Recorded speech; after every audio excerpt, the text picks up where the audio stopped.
Welcome to another Keelhauled podcast. I'm your host, Captain Logun, and we've got a lot of Sea of Thieves news to cover today. So tie yourselves to the mast and hold fast. Ahoy there, pirates. I hope you had yourselves a good week and a good weekend. I know I did. This week, we are going to be talking all about the patch notes for the latest patch that just came through. It was a hot fix, as far as I know. We're also going to be talking about Legends Week, my thoughts on that, as well as some Twitch drops, all that and more in this week's episode of Keelhauled Podcast. But before we get into any of that, I have to thank the patrons because they are the ones that are supporting this content, making it easier for me to be able to do this as a hobby for you. So thank you to People's Republic, El Cute, Balls, Bam Bam Bagel, Captain Chonky, Captain Hayes, welcome back, Captain Hayes, Chateau Noof, Super Pack, Zombie Killer, Cloud, Cosmic Johnson, Static Mirror, DA Gaming, Davram TV, El Jefe Esteban, Fergatron, Godhammer 6, Trickster, Jorby Jorbs, Carl Embo, Kazia the Aficionado, Nightstar, Lumpy SRQ, Evil Morpheus, Space Admiral Oars, Xbox Mike 29, Murphy Lives, Mutinous Max, Norwegian, Raja the Brave, Regis Stella the Brony Pirate, Replicated Flame, Rustbelt Kid, Skamelt, 666, Captain Dasm, Tommy D, TN Professor, Real Big Tuna, Big Bad Pad, Mina Fairy, Captain J Rat of the Flaming Cold Sore, the Lore Chronologist Deadeye Dre,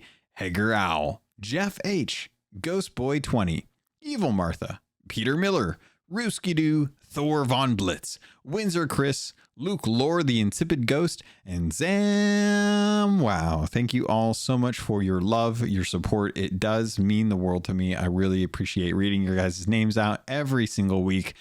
Thank you so much. And with that, let's get into the episode. That's right, pirates. It is Legend Week. We are in the midst of Legend Week. It is going from the 7th of September to the 14th of September.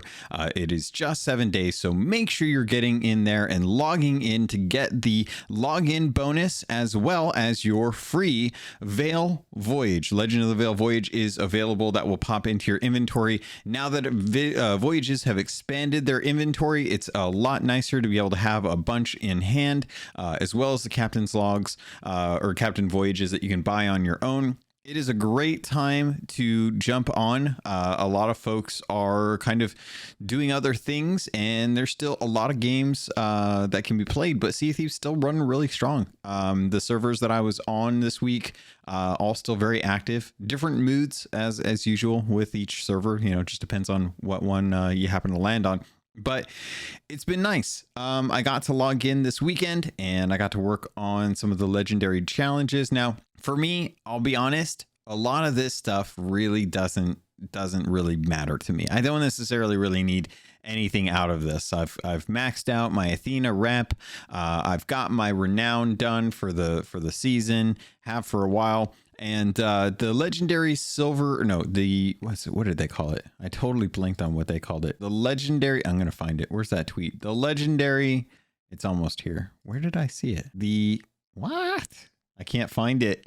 It's the legendary pirate or the silver legend. No, silver pirate legend. Silvered. That's it. Wow. They named it weird. Okay. I found it. It was one of the like 8 tabs that I have open for notes.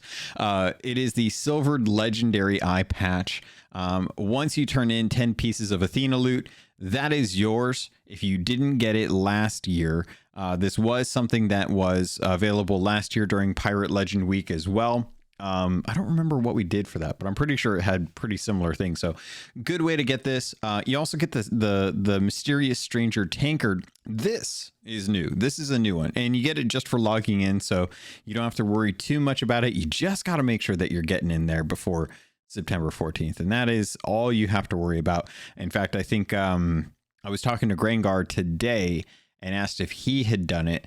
Because if he hadn't, I was going to jump on with him and talk some Starfield and stuff because he's got way more time in that game than I do. And I have over 72 hours in that game. But the Mysterious Tankard is there.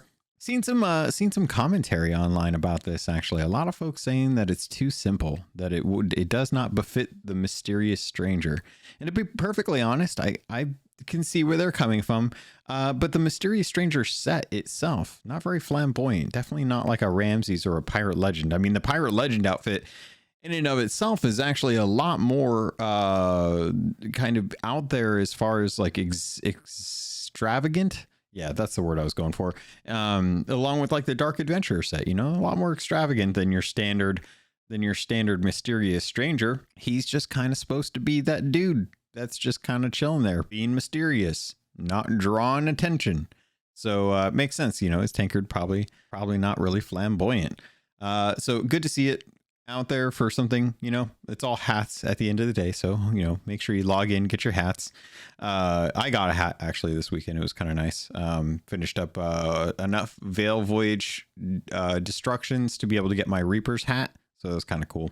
I know a lot of folks have been working on the legendary Veil Voyage. I do have to say it still bugs me that there haven't been any additional types of modules, because they said, you know, with like the Veil Voyage, it was going to be modular, and they had a few different types of you know, things that you could do. Is going to be different each time. And I always just kind of assumed that they would add more modules, little quest, you know, sections to that. So instead of it just being, you know, Bell and Suds and Shipwrecks, you know, we would get additional types, little, you know, like little modular stuff, just to kind of add some flair to it, because this was going to be something that, you know, Pirate Legends were going to have forever. And we have not seen really any additions to that. So I was just thinking about that. It'd be nice to have some additional things kind of added to the legendary Veil Voyage, especially if that is going to be kind of like the quintessential thing to do as a Pirate Legend.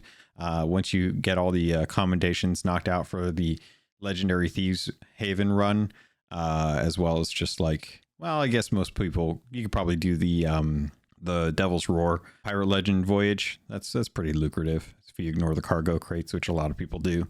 But outside of that, Pirate Legend Week, it's been going on. This was one of the ones that we didn't know until we got a lot closer, but each day you can earn some doubloons, which is good because, and I'll get to that later, you might need doubloons if you haven't been playing for a long time. But we had a community goal, and the community goal was just to turn in a certain like accumulative amount of loot towards Athena's fortune. And then once we hit that, we would then activate the increased spawn rate for Forts of Fortune for 24 hours. Which, you know, for it being something that happens during Pirate Legend Week, it's like 1/7 of the time that it's actually active. And unfortunately, with it being a community goal, a lot of folks are going to get in, they're going to do what they need to get their eye patch if they don't have that, and then they're probably going to work on other stuff. And if they're not paying attention to social media, then it's a good chance they'll miss when that community goal actually gets hit, because it didn't feel like there was a whole lot of fanfare over it. And then they might miss out on the opportunity for this Fort of Fortune spawn rate to be higher. And to be perfectly honest, if the 24 hours feels like, you know, there's not a whole lot of, like, if you're playing Sea of Thieves, even if you're, you know, the average person or, you know, streamer's going to have like 8 hours worth of time to be able to play the game. Just for stream, a lot of folks, you know, most likely are only going to get maybe like 3-4 hours a night, depending on when you actually hit the goal during this week to be able to play. And they may have actually missed out on when that increased spawn rate was. So little criticism. I definitely think that once the community goal gets hit, then it should just be buffed from then on. You know, it's only going to be at most a week's worth of time that people are going to get annoyed that there's so many FOFs up and that they can't get their, you know, X type of world event completion done. They got the whole rest of the year to worry about it. So I think for this, I would have liked to have seen community goal. Like once we get that, it's just like turn on Forts of Fortune. Every single event, just a Fort of Fortune. You can just run around and chain them and have that just be like, it's legendary. That is a legendary week because you hit it soon. And the sooner you hit it, it just turned on all the world events to be Fort of Fortune. And it didn't, you know, it was just a bloodbath. That's honestly, I think, how I probably would have approached it if if I was doing Legends Week, you know, if I had the coding team to be able to like, hey, let's flip this switch. And they're like, what switch? And I'm like, that switch. And they're like, Logan, that's the Fort of Fortune switch. I know, flip that one on and flip all the other ones off. We can't do that. Why? Because that's the Fort of Fortune. I know, flip that switch on. Flip all the other ones off, except for the Shrouded Ghost, which is broken, and then have it just be the Fort of Fortune. They're like, that's crazy. And I know it's crazy, but it sounds cool. So hopefully you guys remember this. If you're listening to this, check your date. You're probably still enough time to be able to log on. Even if you're just jumping on to xCloud, log in, get your tankard, get your hat, your TF2 hat, and then make sure that you have the Pirate Legend, oh gosh, I changed the tab. Make sure that you have your Silvered Legendary Eyepatch. And if you don't, go finish a Veil Voyage, grab 10 pieces of Athena loot and go turn it in so that you can get it. Because it's probably not going to be around for another year. So make sure you don't miss out on this one time a year when they tend to do this. The only other thing that I think that I wanted to talk about, really just it really is just kind of like an easy way to level up Athena's Fortune. I would be very curious to hear from folks who have not hit the cap for Athena's Fortune, and you know, did you take advantage of this? Did you enjoy it? Were there any issues that you ran into? Things like that. I also wanted to kind of address, just as like an event is in general. I'm glad that we're seeing the Legends Week. It doesn't feel I guess legendary, I guess would be a way to kind of say it. Like, it is celebrating Pirate Legends and giving them something to do. And if you're not Pirate Legend, you're missing out on this, and it's kind of a bummer. But I think I would have liked to have seen something that kind of, you know, just really, really does kind of show appreciation. Like when first year came around, and I know somebody's going to bring this up. Somebody's going to say, like, or think to themselves, oh, Logan, he's going back to the old well. You know, year one content to dredge up to be able to point to and be like, oh, it was better back then. But I really did like the stuff that they did for the first year when they had a celebration come out for folks, and they said, hey, you know what? First year anniversary is coming up. Anyone that hits Pirate Legend in the first year is going to get X. And it was a bunch of hats. And I was like, oh, that's cool. I mean, I'm good. I've had Pirate Legend for a long time, so I'm not too worried about it. But it really did push for a lot of folks to get Pirate Legend within that first year, back when it was still really tough and you had to, you know, cart around pigs that didn't have the extended, you know, satiated time on them. You had to feed them more frequently, and people didn't know that you could offer fruit or offer fruit to get them to stop running, which is 100% a thing. And I was kind of hoping, like, you know, maybe we could do something like that. You know, maybe we could take a look at like the alternate colors of the Pirate Legend outfit outside of just like, you know, the Silvered Legendary Eyepatch, and start making those something that can come back every year. And each year you just tack on a new type of cosmetic. And if you've got it, then you're already grandfathered in. If not, then you have an opportunity to get it and, you know, the current year's new stuff. And it just goes, you know, cumulative that way. And each year there's a Legends Week that comes out where you can really focus on getting some of that legendary content if you missed out on it, or you get something new.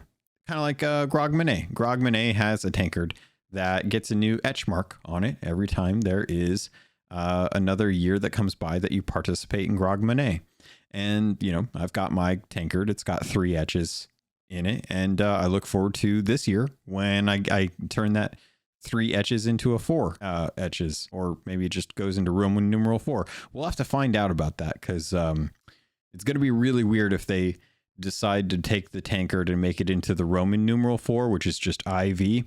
I really hope they don't. I really hope they think about like how that would work on an actual tankard, and how it should just be 4 dash marks and then have a slash through the 4 for the 5th year. So hopefully they go that route. Hopefully they don't do the Roman numeral thing, because that, I know they've done some of the Roman numeral stuff for the 30 years of rare on the figurehead there, and a couple other places as well too. So hopefully they thought about like what it means to etch something into metal and not just change the face of it to be a Roman numeral 4 because, you know, reasons. So I don't know. We'll find out. But anyway, that's it for Pirate Legend week. Again, I was hoping for a little bit more.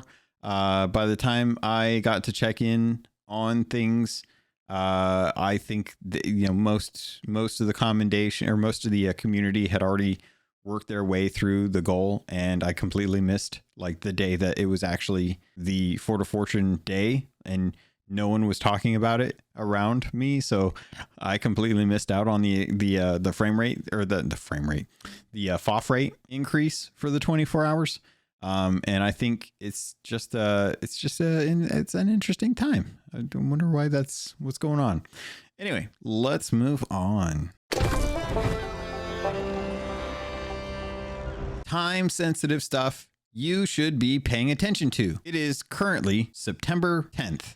Yeah, September 10th as of recording, on the last day of, or actually the day after Pirate Legend week ends, which is September 14th. We are getting Twitch drops on September 15th, which if you don't know is this Friday. So coming up this weekend, Twitch drops 4 rewards. It's all the instruments, and they're all of the Eastern Winds Ruby instrument set. I love the way these look, actually. I think the red works better for the Eastern Winds dragon theme that they have. Like, they just came out with the Eastern Winds weapons in the game, and the heavy sword that they have for that is fantastic. It's massive and reasonably priced. Actually, I want to talk about that in the patch notes, but I'm really happy with that because I don't think I covered it. Well, did I? No, because it was Doug last week.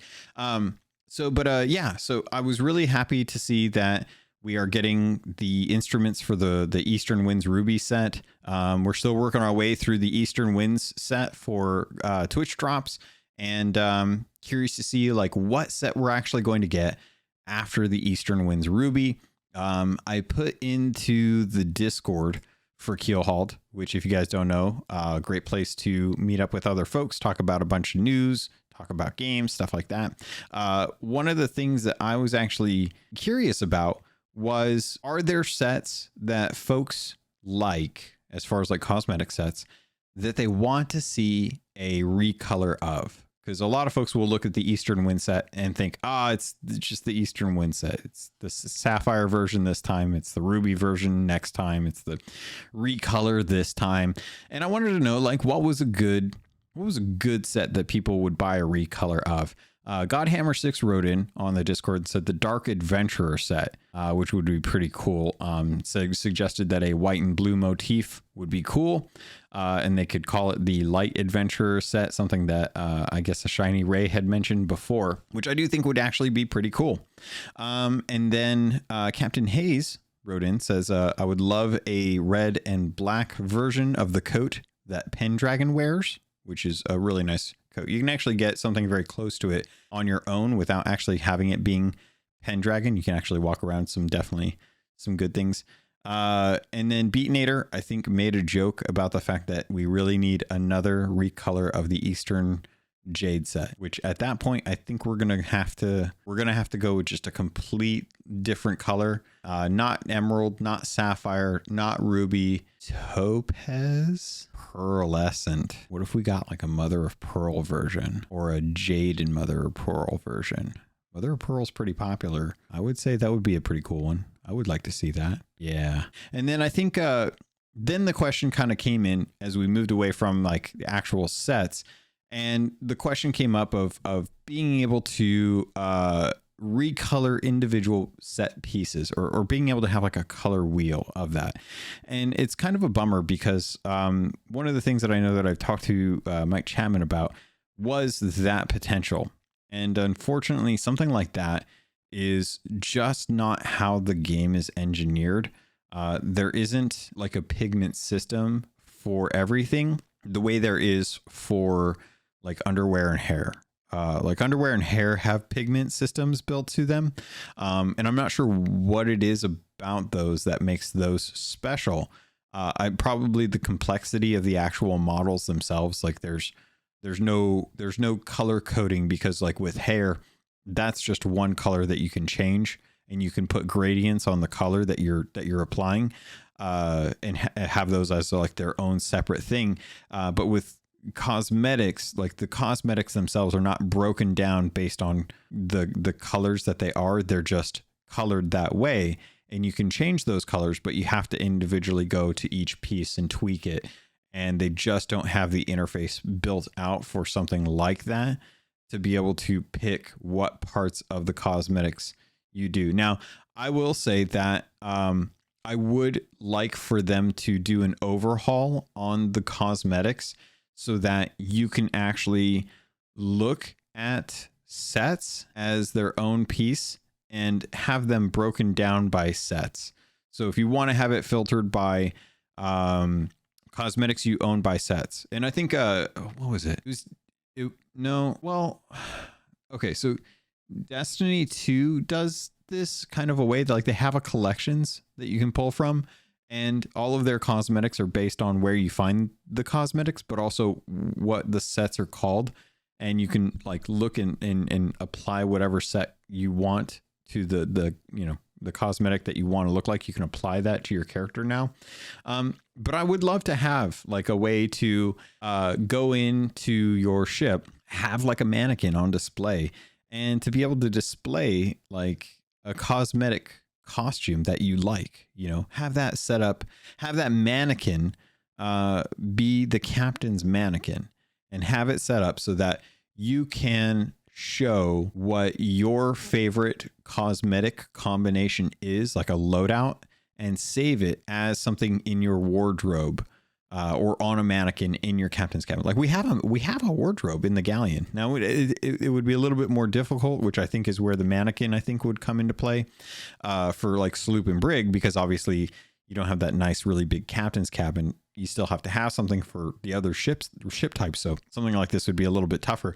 But I would love to have something like that, something that you could actually have like a really cool cosmetic outfit, whatever it may be, saved as your loadout. And all you have to do is go like interact with it somehow, and it changes your cosmetics to whatever that loadout is. And that way, like, say you're playing around with something, or saying you're role playing and you want to change it to your, favorite cosmetic type, then boom, you just, run over to your mannequin, hit a button, it'll load all the pieces straight from your vanity and clothing chest and equipment. And then boom, you got your favorite set.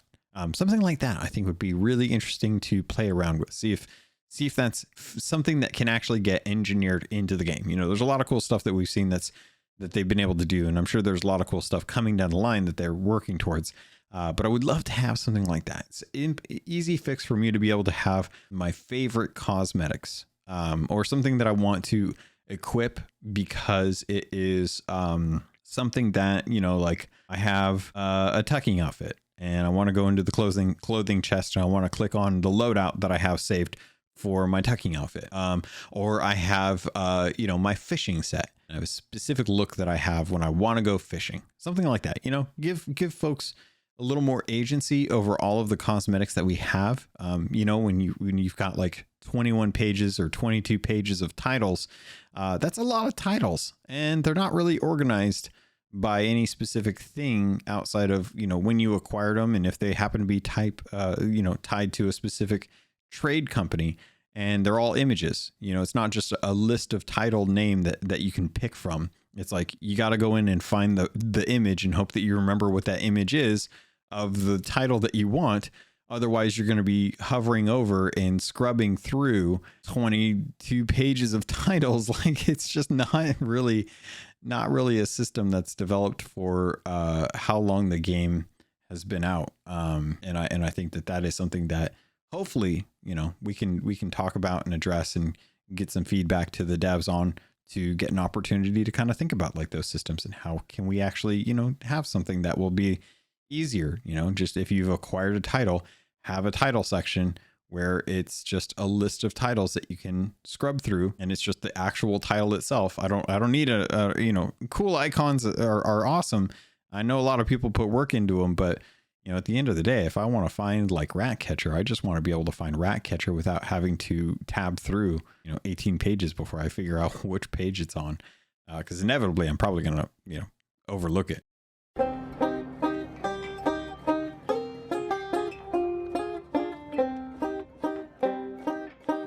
So I don't remember how I got on that conversation or where that tangent even came from, but I'm going to assume that it was probably tied to the Twitch drops and hope that that's the case when I go back through and edit this.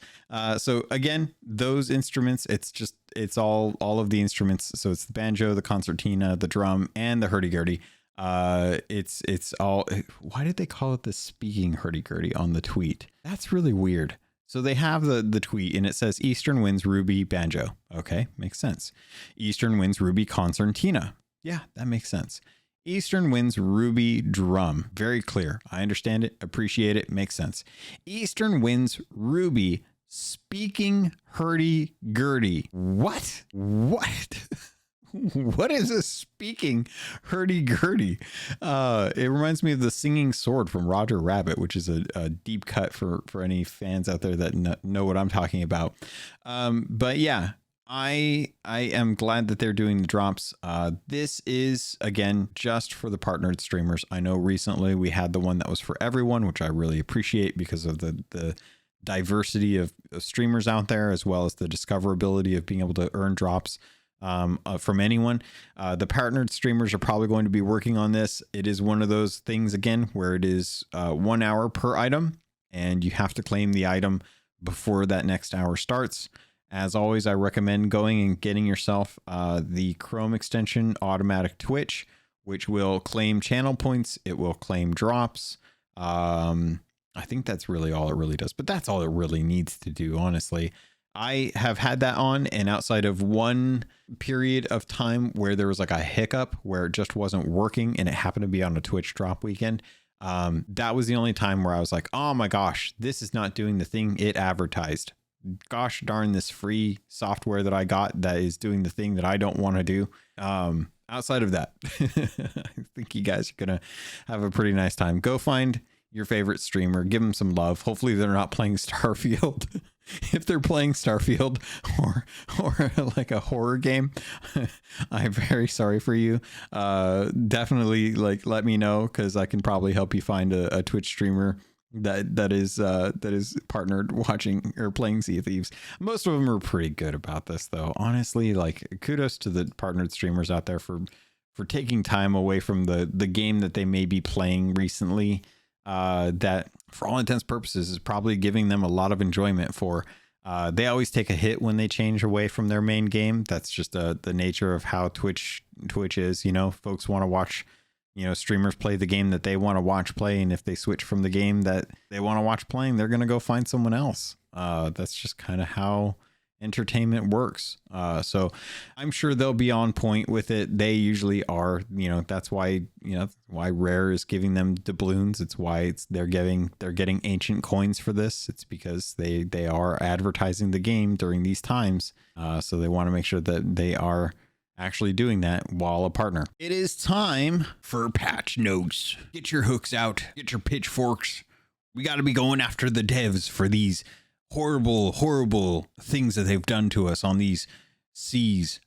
So if you guys don't know, maybe you didn't play earlier on in the week, it was a little dangerous out there when the first patch hit for the latest Sea of Thieves Monkey Island Tall Tale 2.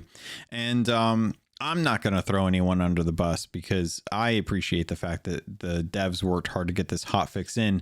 But the release notes are fantastic. They address what happened, which was a significant increase in spawn rate for both sharks as well as land encounters. So the patch notes say pirates entering the water or setting foot on islands should no longer find themselves set upon by emergent threats so quickly. Lingering in the water and sauntering. I approve this word. Sauntering around islands. I wasn't prepared for sauntering, so I'm going to be honest, I stumbled there because I didn't read ahead of the time. So the fact that they threw sauntering at me, I did not have change for this $5 word, which is a great word if you haven't looked it up. Sauntering. Sauntering around islands will still result in an ambush sooner or later, but not at the same frequency as before. Fun fact, if you have a Heart of Fire Tall Tale checkpoint, you can put that down and that will actually stop spawn rates for things. I don't know what it is about that tall tale, but there is a tall tale that if you put that tall tale checkpoint down, it will stop emergent spawns from happening. As far as I know, I don't think I've ever messed around with it to see, like, you know, if I just sit on an island for an hour, is anything actually going to spawn on me? But there is actually, I mean, it is a good way to kind of ensure that if you're having issues with that, then it's a good time, you know, it's a good reason to have some of these different checkpoints like in your back pocket. You know, there's a few of them. You know, obviously you want to have the Shores of Gold checkpoint. You want to have at least one of the Sea of the Damned pirate life checkpoint. You also want to have at least the Heart of Fire one as well too. And I'm trying to think if there is another one. There's the I think that's about it. Honestly, like those are the main ones, because you want the Shores of Gold one so that you can get in and out of the roar. You want to make sure that you have the Heart of Fire one to stop the spawns, and you want to have one that takes you to the Sea of the Damned and back. So either one of the Pirates of the Caribbean one or one of the Monkey Island one that you can kind of turn off. And honestly, like as long as you have those three, in my opinion, you can get out of most situations. I can't think of another one that you would really need to have. Everything else is honestly not that bad. So yeah, hopefully that helps. If you ever run into that situation again, I can't imagine, you know, that it'll happen too frequently, but it is one of those things like don't expect it to not happen, you know? And in that case, at least this way, you'll hopefully be prepared for when it does. I personally just held off. I knew they were going to be doing a hotfix for this, so I was just like, meh, I'll just play Starfield for a while and put time in there and not worry about jumping in until the hotfix goes live.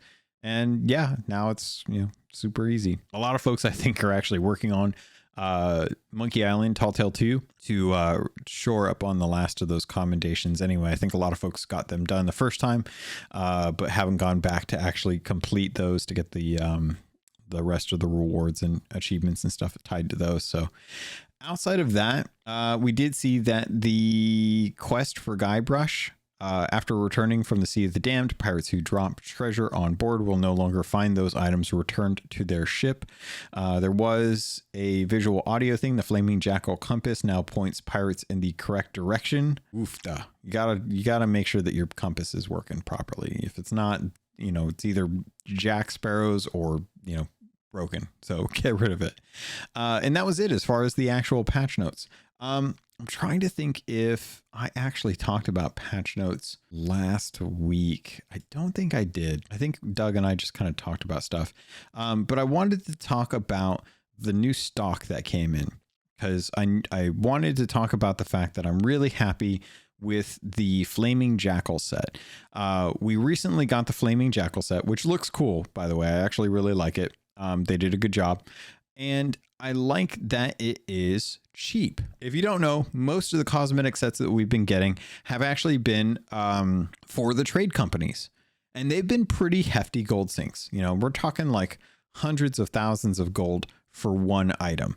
The Furious Flaming Jackal set has actually been expanded upon, and a lot of the equipment and weapons and stuff are actually reasonably priced. And I like this because it offers a good expansion to the already present cosmetic sets that are going to be affordable for newer pirates that have not been playing the game for a number of years, who aren't sitting on millions of gold at the moment. And I really appreciate that, because it gives them something to look forward to that's a little more obtainable than your standard cosmetic set that gets dropped into Sea of Thieves.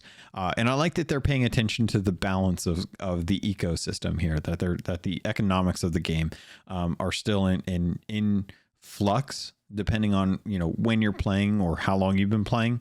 And a lot of the cosmetics tend to come out, and they may come out at an exorbitant price compared to someone who doesn't know the ins and outs of Sea of Thieves, is just dipping their toe into the ecosystem because they've never tried it and figured they'd go, you know, sell some stuff, it's all castaway stuff or all marauders, and they're just not, they ain't making the hundreds of thousands of gold people are on a regular basis because they're familiar with the bonuses and the systems and the meta, right? So I'm glad that they're doing this. The other thing that I'm glad about is the Lucky Hand. The Lucky Hand set had an expansion as well too. We got the wheel for our ships. We got the pistol, the shovel, and the fishing rod.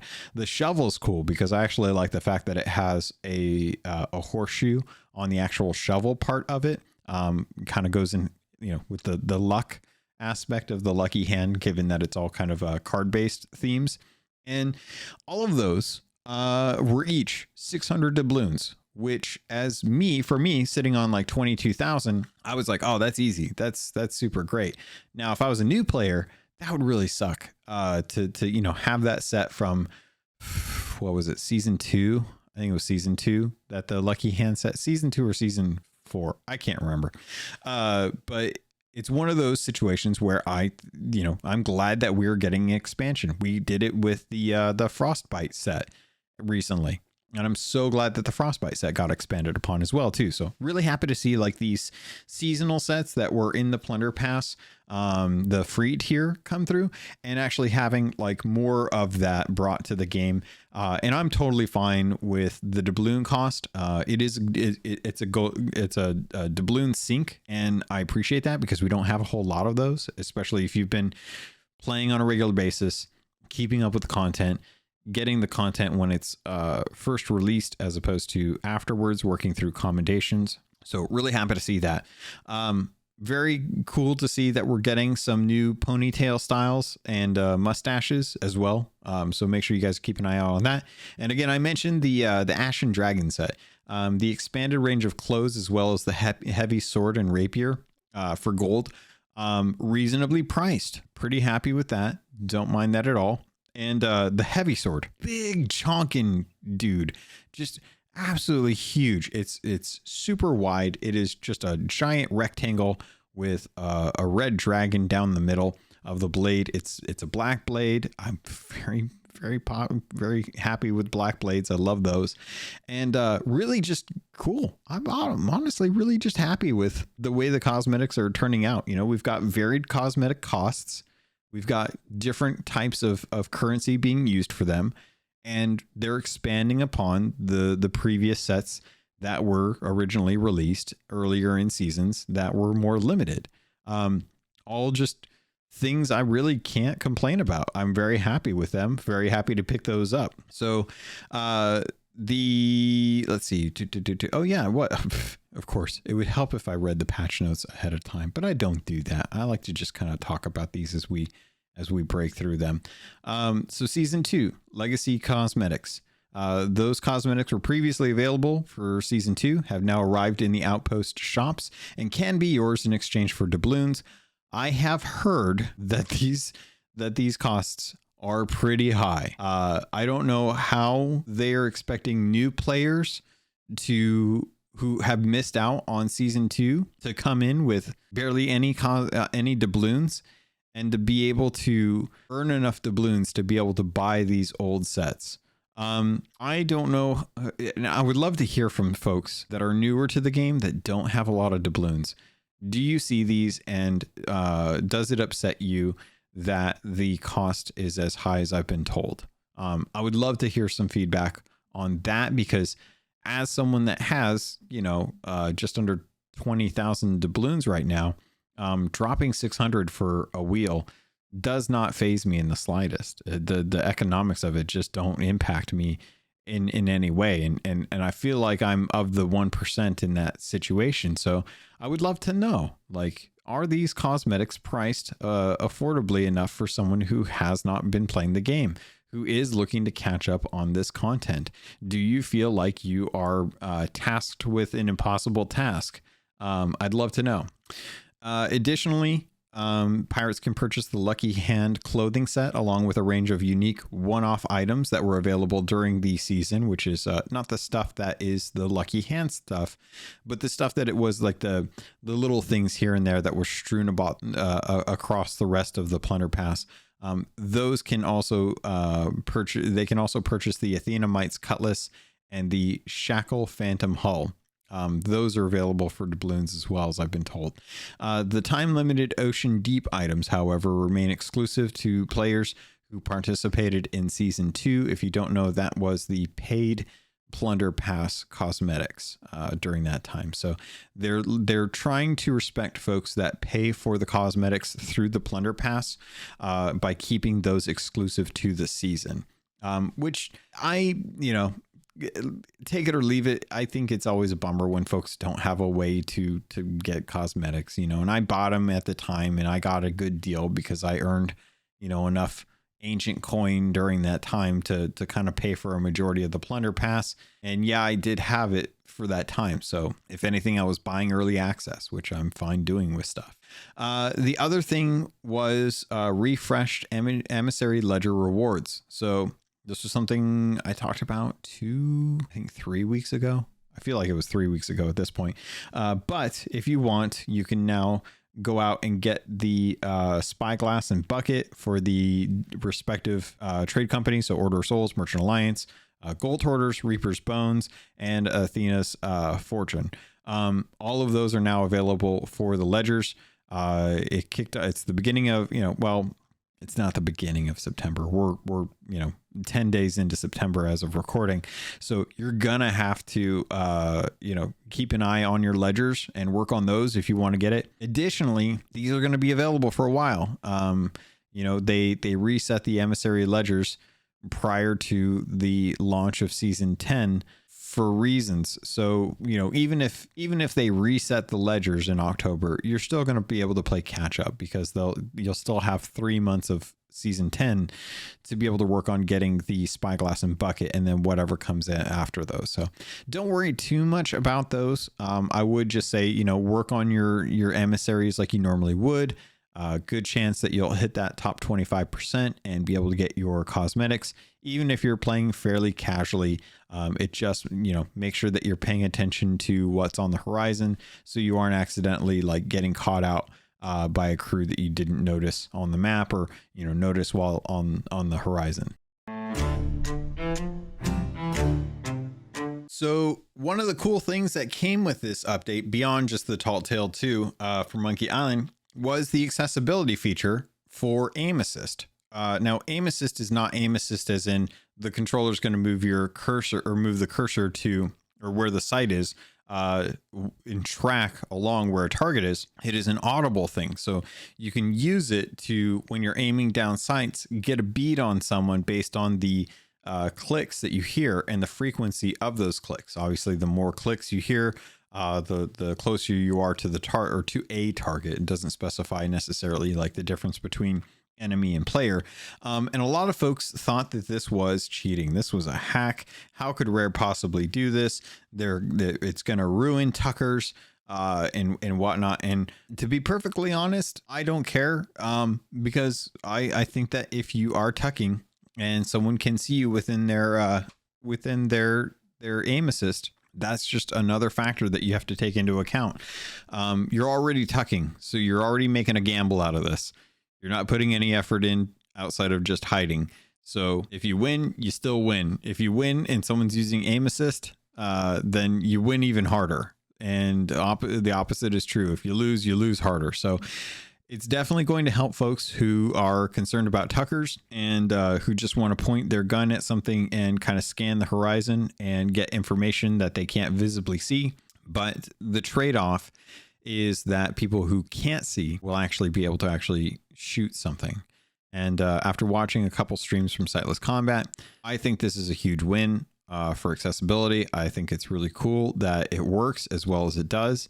And very happy to see just like folks who want to be able to enjoy this game and don't have, full visibility or visibility at all, now have another tool in their toolbox to be able to enjoy the game. And watching him get headshots is amazing. It's really cool to see him being able to get headshots and stuff like that. Sorry, I just had a weird moment of deja vu. Which is really strange. I feel like I've been in this exact situation talking about this exact thing looking at the exact thing that's on the screen right now. It's really weird.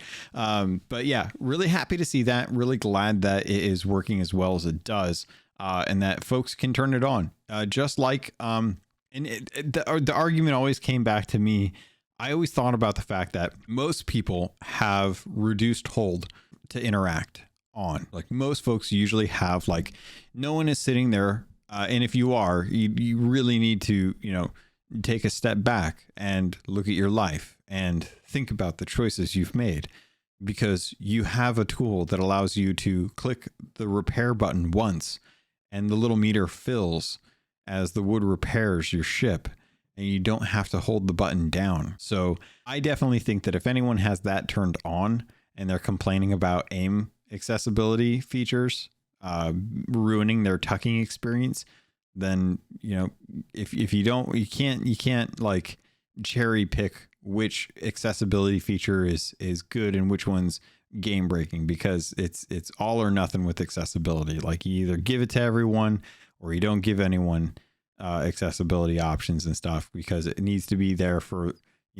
all of the reasons that you need to have that kind of stuff in games. So I have no patience for people complaining about this. I won't listen to it. And hopefully if it really becomes an issue, then Rare can address it. But honestly, I don't care. It's another thing that you have to pay attention to, just like everything else in the game. It's just going to be an adjustment, just like Barrel 2.0 system, just like silent boarding, stuff like that. It will get fixed. It will get changed if it's game breaking. But with something like this, it's an improvement. Everyone has access to it. You can use it as well too. Will it hurt the tucking scene? Yeah. Does that personally bother me? No. I don't care. I hate the tucking aspect of it. I'd rather fight someone head on and lose, or win the loot by sinking a ship. That's my preference. That's always been my preference. But I don't always get to make those choices, and thankfully the game allows those to be choices for other people. So, moving on. Funny enough, it's funny because I think a lot of folks feel like there is a tug of war when it comes to Sea of Thieves. You get one fix and something else breaks. It's kind of like a constant, stamping out the fire thing.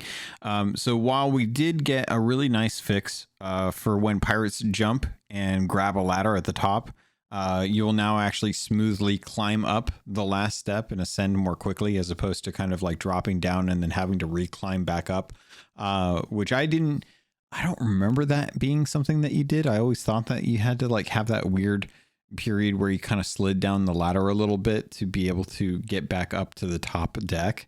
But I guess that was never actually like intended. It was supposed to just be a nice smooth transition. So when that happened, we knew, like, the scales have balanced, the scales have tipped in the favor of fixed. We have to break something. And in that was the encounters. It was very funny to see everyone participate in Shark Week. I hope everyone had a good time during that time. And now that the hotfix is in, I'm just glad to see like the seas are kind of back to normal and stuff like that. But glad to see that the ladder bug was something that was actually a bug and was fixed. I actually like it now. It was kind of cool. I tested it out and I was like, oh yeah, it's a lot smoother. That's cool. I appreciate that being, now I know that that's the intended way it should have been, because I don't remember it being otherwise for this long. The one thing that I did want to touch on was an idea that I came upon while sailing around this weekend, working on Veil voyages. And it was with the cannons, because I was playing with Godhammer, and I can't remember the situation, but it was one of those situations where he was going to shoot off to go do something. And I think it was either he was going to an outpost, or there's something else to it. And the idea of a war cry came to mind. We have cannon flares, and they're stupid and shouldn't be in the game and should probably get replaced with something cool. So I was thinking, like, every time someone gets in a cannon and shoots off, I always have the Goofy yell in my mind, the ahoo kind of yell. And I always thought, like, why can't we have like a sound effect that we can apply in our vanity chest that takes account when we jump into a cannon and fire ourselves off. And it is like our war cry. And they could put fun stuff in there, like the goofy laugh, or, the goofy yell is one. But there could be any number of like ones that you could add in there. And obviously this, I think, would be, you could accomplish this with voice chat, but it's not something that everyone's going to be in voice chat, so everyone can hear it. Some folks are going to be in party chat and they're not going to hear what's going on in in-game voice, and it would be lost. And some folks are going to be like, no, I don't want to announce when I'm getting shot over. I want to shoot out and not have a war cry, which I think is counter to the argument that you're firing a cannon. That is going to be heard regardless. But I thought it would be fun if you could have like your own custom war cry.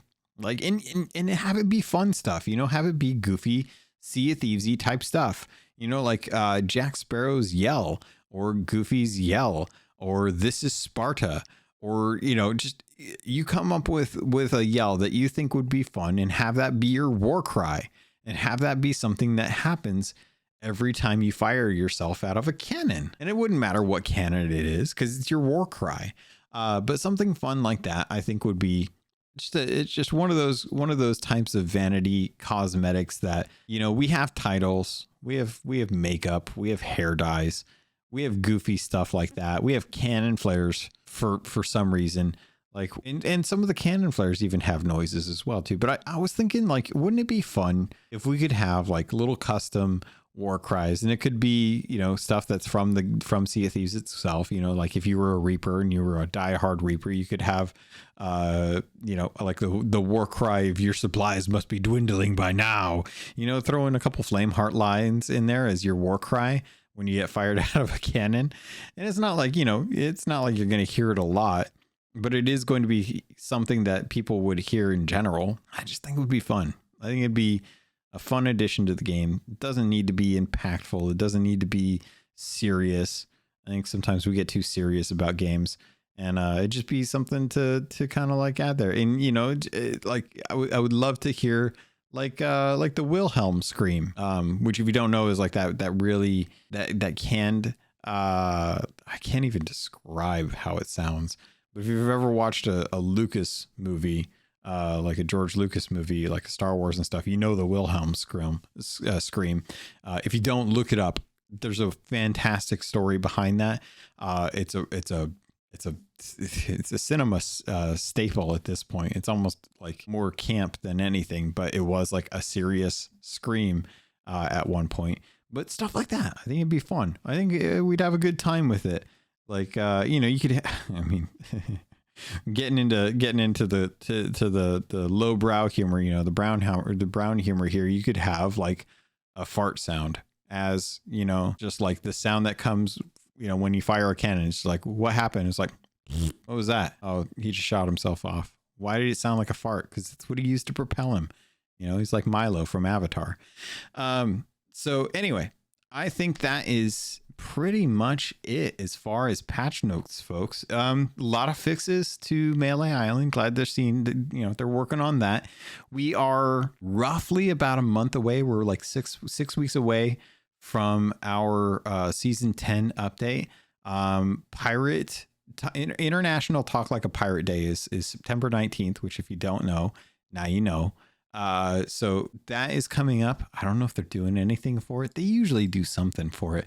But I haven't seen anything, so keep your eyes peeled, keep your ears open for those. I have no clue if that's how you actually say those phrases, but keep an ear to the ground. I think that's a better way. I think that's easier for that, that kind of news. Or if you don't worry about it, because I'll tell you, that's what the podcast is here for.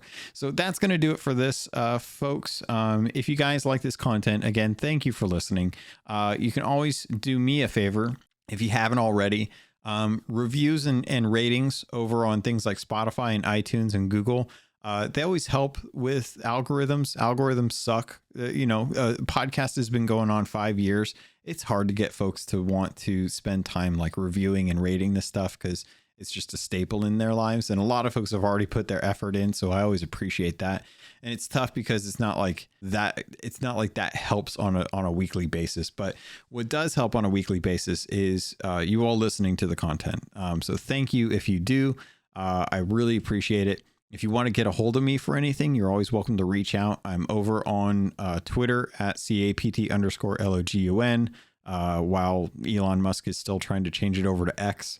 And I do have a Blue Sky, but I'm not on Blue Sky that much. I really don't have a whole lot of time to be able to jump around to different social medias. I like to play games and spend time with folks instead, even though I am a lot on, Twitter. But really the best place going to be over on the podcast Discord.